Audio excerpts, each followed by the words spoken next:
Salut à tous et bienvenue sur Antenne Box. Aujourd'hui, on se retrouve pour parler de Tony Yoka. On va débriefer à froid le combat contre Takam et parler de ses conséquences et donc analyser en profondeur où en est Tony Yoka aujourd'hui. Donc avant tout, parce que je vais devoir être dur dans mon débrief du combat, je voulais préciser un truc, surtout que comme d'hab, j'ai vu les mêmes déferlements de haine sur les réseaux et tout le monde qui tire un peu sur l'ambulance. Alors moi je le dis, Yoka, quelque part je m'en fous, je le connais pas, c'est pas mon pote, donc j'ai aucun mal à dire ce que j'en pense d'un point de vue boxe. En revanche, et j'en ai déjà parlé dans d'autres podcasts, si je comprends que certains puissent ne pas aimer le personnage, il faut respecter le boxeur.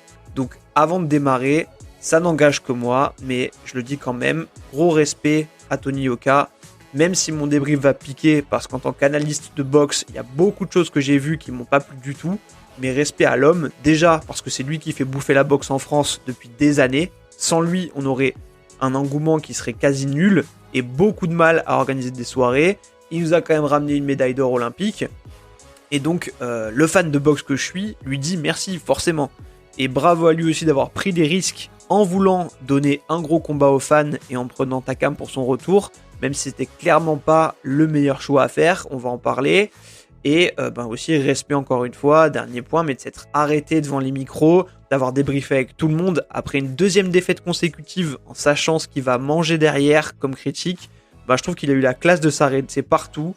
Et ce que beaucoup dans d'autres sports ne font pas après une défaite qui serait cuisante. Donc en boxe, je vous laisse imaginer comme ça doit faire mal à l'ego.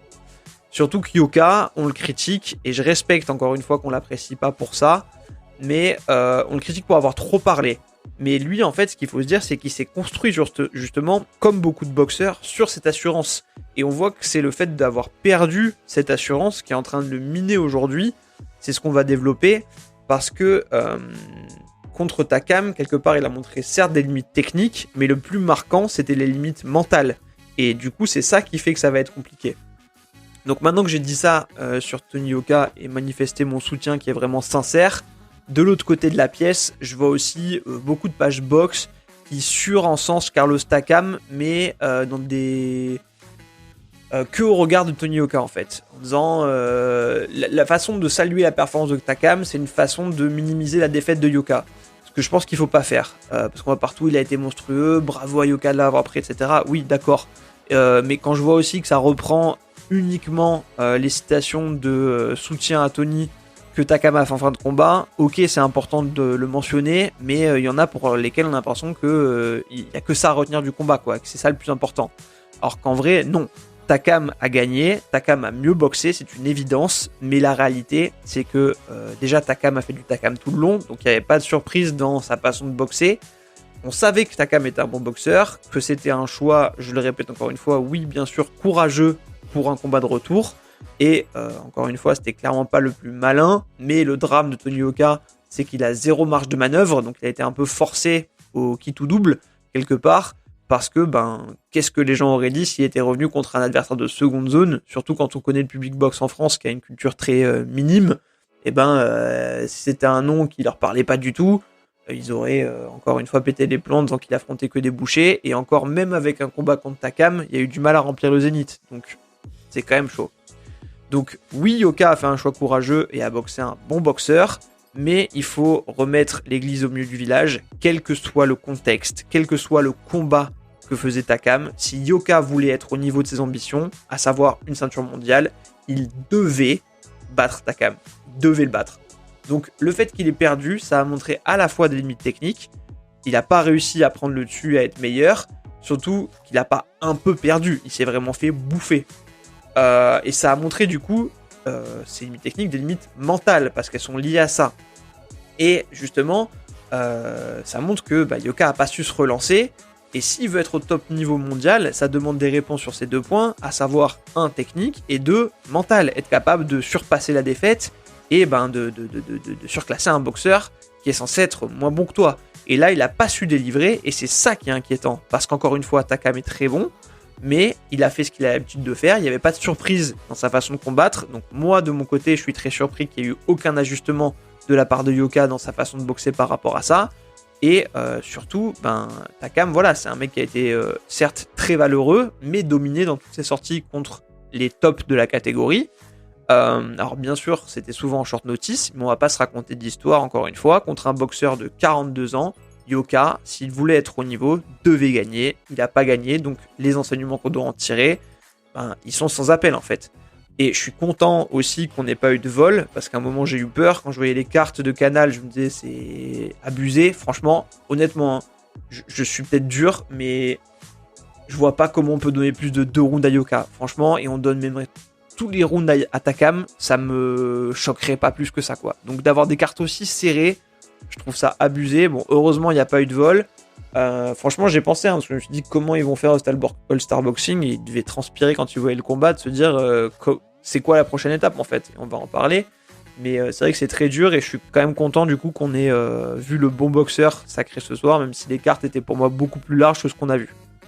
Et c'est marrant aussi parce que ça m'a fait penser, micro-parenthèse, mais à Joyce Dubois, où Dubois était un peu de jeune qui devait prendre le relais, ça devait être justement cette passation de témoin, et au final, pas du tout, Joyce a atomisé Dubois, et du coup, Joyce est aujourd'hui un peu au top de la KT, et Dubois a un peu de mal à se refaire une place, même si, étrangement, il est quand même challenger numéro 1 pour la WBA, mais comme quoi la boxe, c'est un sport bizarre, hein. Mais voilà, je sais pas, ça m'a fait penser un peu à ça, donc voilà, je voulais souligner ce point. Sur le combat maintenant, j'ai trouvé Yoka très stéréotypé. Il a fait plein de jabs au corps ultra stériles, qu'il a enchaîné tout le combat, mais qui marchait pas vraiment, je trouve. Il n'y avait pas d'enchaînement, aucun enchaînement. Une garde, je suis désolé, c'est fort les mots, mais dégueulasse. Elle était ultra poreuse, il y avait tout qui rentrait quasiment. Donc ça m'a pas mal choqué. Et on voit que Takam arrivait à rentrer constamment dans son timing. Et donc, au-delà des limites techniques, comme je le disais, il y a aussi, j'en parlais, des limites mentales. Quand on voyait le visage de Yoka, ça se voyait qu'il avait plus faim, qu'il était résigné, qu'il n'avait pas envie d'être là. Et ça, c'était hyper flippant quand je le voyais.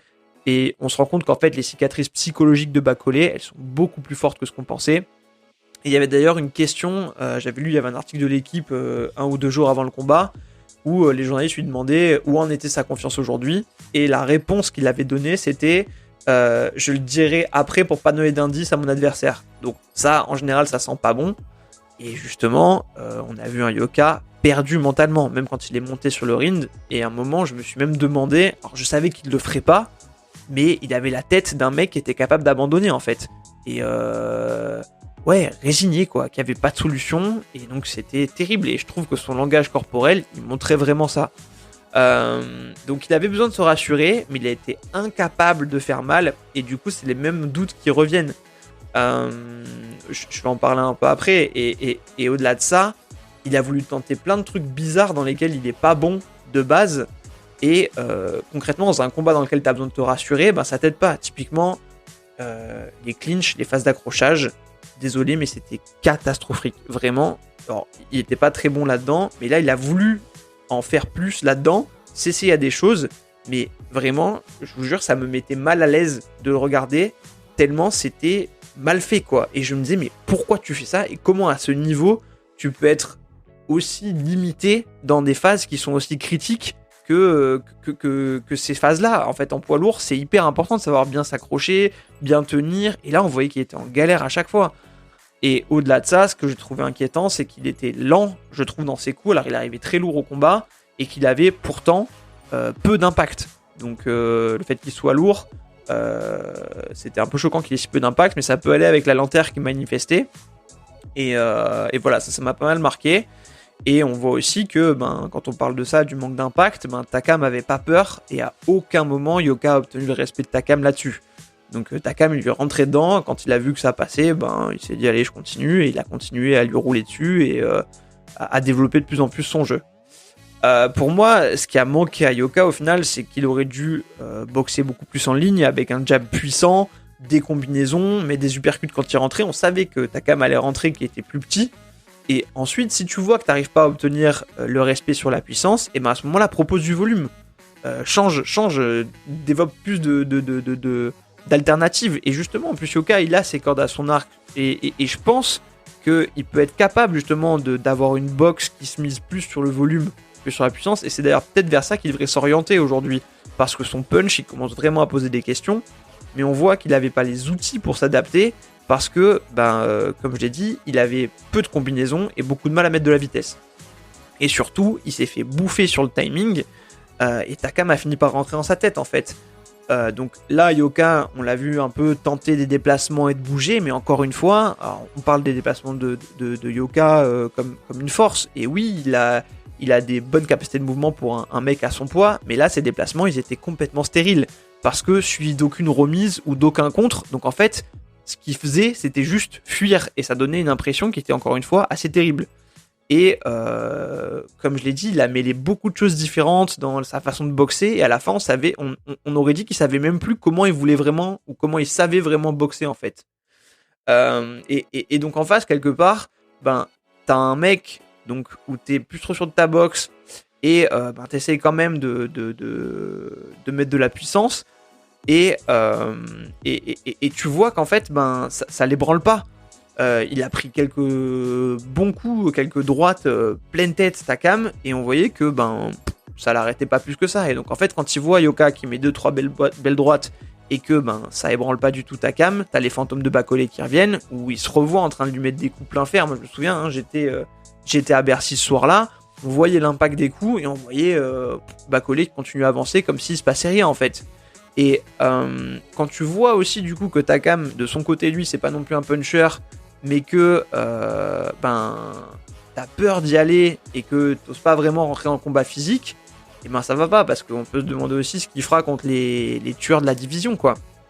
Et donc, comme je disais en ouverture, ça révèle une vraie dissonance entre comment Tony Yoka s'est construit et la réalité de ce qu'il est.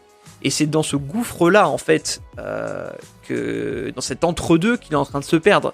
Parce que, moi, je me souviens d'interviews que j'avais eues avant où y avait un format où il était avec Presnel Kimpembe dans une salle et on voyait qu'il avait l'air hyper sûr de son punch. Il y a des trucs genre t'imagines si t'es dans un ring avec moi quand il t'a tapé dans le sac comme si c'était un des plus gros punchers. Il y avait des interviews où il disait que Chisora était nul, mais Chisora il a battu Takam. Donc en fait, est-ce que il s'est vu trop beau ou est-ce qu'il en a plus dans le coffre mais qu'il n'arrive plus à le sortir? Moi je pense qu'on est entre les deux. Je pense qu'il s'est peut-être vu un peu trop beau, trop vite, mais je pense aussi qu'il a le bagage de fond pour proposer plus. Et je pense sincèrement que Yoka devrait avoir les armes normalement pour battre Takam. C'est juste qu'il sait plus les exprimer et c'est ça quelque part qui est le plus terrible et qui fait le plus peur en fait. Parce qu'on se demande du coup comment il peut revenir tellement il avait l'air miné. Déjà pendant le combat et encore plus après. Et surtout je pense que les erreurs qu'il y a eu c'est dans sa gestion de carrière où c'est un combat qu'il prend avant, c'était des Djeko, des Milas qui sont pas des vrais poids lourds, et puis d'un coup, il se retrouve contre un Bacolé qui est presque un des poids lourds ultimes, quoi. Donc qui encaisse, qui frappe fort, et il s'est retrouvé face à un gouffre trop important, et il n'y a pas eu des marges de nivellement qui étaient assez bonnes. Donc en fait, il a cru en un punch inébranlable contre des mecs qui étaient plus petits que sa KT à lui, et en fait, après, il se retrouve contre des vrais poids lourds, et il se rend compte que il lui manque quelque chose, et du coup, il n'a pas pu travailler en complément pour avoir des solutions quand il est face à ce genre de problématique. Et surtout que là, pas vraiment d'excuses parce que il a vu ce que c'était Bacolé, il a fait une grosse prépa, c'est lui qui le dit, mais les lacunes ont encore été évidentes et on a vu vraiment la fissure mentale qu'il avait. Et là, il va falloir reconstruire et enchaîner. Et c'est comme ça qu'on pourra juger vraiment de son mental et de ses aptitudes. L'autre point qui m'attriste un peu, c'est que là, le combat a été diffusé sur Sky et sur ESPN+. Et donc, c'était une opportunité en or de faire un statement un peu, parce que Takam, c'est quand même un mec qui est hyper respecté aussi à l'étranger, dû aux guerres qu'il a fait auparavant. Et là, en fait, tu te retrouves à perdre contre un mec de 42 ans, alors certes respecté, mais le signal que t'envoies, il est hyper mauvais, et ça creuse l'écart, du coup, et dans le très mauvais sens. Et moi, ce qui me fait peur au global, c'est un peu plus bilan, mais c'est que je vois aucun progrès de Tony Yoka depuis plusieurs combats, voire même une régression. Et alors je vais peut-être pas faire que des potes, mais je fais le même constat sur Sissoko en vrai, où cette dernière sortie, je l'ai trouvé moins bon que ce que je trouvais avant. Et la question du coup c'est, est-ce que Hunter c'est le bon entraîneur pour Tony Yoka? Est-ce qu'il faut qu'il aille voir autre chose? Moi je pense, parce que j'ai l'impression que la méthode Hunter elle marche pas avec Yoka. Je pense qu'il essaie de l'enfermer dans un prototype que Yoka n'est pas, ou en fait comme je l'ai dit, pour moi il doit pas pouvoir compter sur le punch d'un poids lourd comme il y a dans les autres, mais du déplacement, en travaillant en remise, avec un bon cardio, en mettant du volume, ça peut être un style qui correspond, qui se rapproche en tout cas du style olympique de Yoka. Et surtout, on parle du fait que Yoka se met beaucoup en avant, dit que c'est le meilleur, etc. Mais j'avais regardé un documentaire Canal très très vieux, un peu avant le combat, où c'est les débuts de Tony Yoka avec Hunter, et en fait, ce qu'on reproche à Yoka de dire, c'est ce que Hunter lui met dans la tête. On l'entend Hunter lui dire t'es hyper fort, t'as des capacités de malade, avec moi en 2 ans t'es champion du monde. Au début il dit 3 ans et après il le voit faire du sac et il dit ouais, même en 2 ans je pense que t'es champion du monde. Donc en fait, faut se dire aussi que la construction du Yoka, sa façon d'être sûr de lui, etc., c'est aussi Hunter qui l'a mis dans la tête. Alors après, peut-être qu'il lui a mis dans la tête positivement pour se dire que c'est comme ça qu'il allait en tirer le meilleur, mais du coup, encore plus dur est la chute, quoi. Et du coup, je pense qu'aujourd'hui, il faut se dire que malheureusement, à part un malentendu à la Charles Martin, Tony Yoka sera jamais champion du monde. Il peut toujours progresser par contre et faire de beaux combats s'il arrive à se refaire psychologiquement, ça va être la grosse interrogation. Et il peut du coup rentrer dans la lignée des Duopa, des Takam qui ont une carrière qui est ultra respectable, nous faire des bonnes affiches, nous faire des beaux galas en France. Encore une fois, condition de se reconstruire un peu et d'arriver à dépasser là, cette espèce de plafond vert auquel il est confronté aujourd'hui et qui en vient à lui imposer même des limites techniques. Mais voilà, clairement, à moins d'un miracle, là on peut se dire que Yoka ce sera pas l'élu, ce sera pas lui qui nous fera vivre le fait d'avoir un champion du monde de boxe français, poids lourd. Il faudra aussi te poser des questions sur la viabilité de la stratégie qu'a eu Canal+ avec lui. Et de te dire que dès que t'as un talent, tu le fous en main event. Lui, bien sûr qu'il y est allé, il a pris les sous pour se mettre à l'abri. Comment le lui reprocher ? Mais c'est d'ailleurs grâce à ça qu'on a eu un sursaut de la boxe en France, parce que ça a fait des affiches, etc. Mais clairement, si tu veux construire un champion, construire une carrière solide, c'est pas la bonne stratégie. Il fallait le faire petit à petit, dans l'ombre, sur des sous-cartes, ce qu'on pouvait pas vraiment faire en France parce qu'il y avait personne pour prendre la lumière si c'était lui. Donc voilà, les sous-cartes de qui, donc c'était très compliqué à gérer comme carrière, et c'est encore une fois ce qu'on lui jette au visage, mais c'était très dur pour lui en fait. Et ce qu'il aurait dû faire quelque part peut-être, c'était partir à l'étranger direct comme un Mbili, là où les choses auraient été différentes. Il aurait aussi pu faire des sous-cartes, etc. Et ça doit nous servir de leçon sur un prochain grand prospect qui émerge. Après, encore une fois, qui n'aurait pas pris l'argent que te propose Canal+ quand tu sors de la médaille olympique, que t'as pas grandi dans la soie, et forcément ça t'interpelle. Mais c'est dur parce que du coup, je pense que le fait de se mettre à l'abri plus tôt, ça lui a offert une lumière qui a été trop importante pour la construction de sa carrière long terme, et c'est ça qui lui nuit aujourd'hui en fait quelque part. Et donc maintenant, si on se demande qu'est-ce qu'on fait, en vrai, il disait que c'était trop tard, que maintenant il était sur une marche supérieure, mais désolé, mais un combat contre Raphaël Tronchet, ça n'a jamais eu autant de sens en fait. Faire un combat pour fermer les bouches et repartir de l'avant, c'est celui-là qu'il lui faudrait en fait, à condition qu'il gagne bien sûr. Hein. Mais aujourd'hui, Tronchet, c'est un mec qui est à sa portée, c'est un mec où ça va faire parler, ou potentiellement s'il le bat, beaucoup de haters diront bon ok, on avait dit qu'il le battrait pas, finalement il l'a battu. C'est un combat qui a de l'appel parce qu'on sait que les deux se détestent, donc franchement, aujourd'hui, ça me semblerait le combat idéal. Après, bien sûr, il peut partir aussi sur un championnat européen, type ceinture EBU, etc. Mais voilà, il faut un combat qui soit accessible, mais avec de l'enjeu, parce qu'encore une fois, c'est Yoka, et si demain il boxe un camionneur, les gens vont lui faire payer. Donc il faut aller chercher une aura, mais qui soit accessible. Donc voilà, je pense que Tronchet, ce serait plus que jamais le candidat idéal pour une relance, parce qu'il existe dans la tête des gens, parce qu'il y a un storytelling autour de ce combat. Donc pour moi, ce serait le combat à faire. À condition bien sûr que, encore une fois, Yoka soit dans les bonnes dispositions psychologiques, parce que putain, imaginons que ça se passe mal contre Tronchet, là c'est fini pour toujours quoi. Mais bon, après on sait qu'ils ont jamais réussi à se mettre d'accord auparavant, et je crois en plus que Tronchet maintenant il est passé au MMA, en tout cas ça fait très longtemps qu'il n'a pas boxé, donc bien sûr ce serait très compliqué de mettre ça en place, mais comme je disais, je pense qu'aujourd'hui c'est le combat qui aurait le plus de sens et le plus d'intérêt pour arriver à remettre un peu d'engouement autour de Tony Yoka. Sinon, l'autre solution, c'est boxer bien sûr sur des undercards aux US pour se remettre. Mais est-ce que son contrat avec Canal lui permet? Je crois qu'il lui reste encore 2 combats. Donc voilà, à voir comment il va faire. Mais en tout cas, vous avez mon avis là-dessus. Voilà tout ce que j'avais à dire sur le sujet. N'hésitez pas à me dire en commentaire ce que vous en pensez, ce que vous avez pensé du combat, ce que vous pensez de la suite de sa carrière, et si ça vous botterait un petit choc contre Tronchet, même si on est encore vraiment dans l'utopie. Je pense que dans toutes les cartes qui sont à sa disposition, c'est une des dernières qu'il activerait, mais ce serait quand même stylé à voir. Merci à tous de m'avoir suivi. Je vous dis à très bientôt sur Antenne Box. Portez-vous bien. Salut.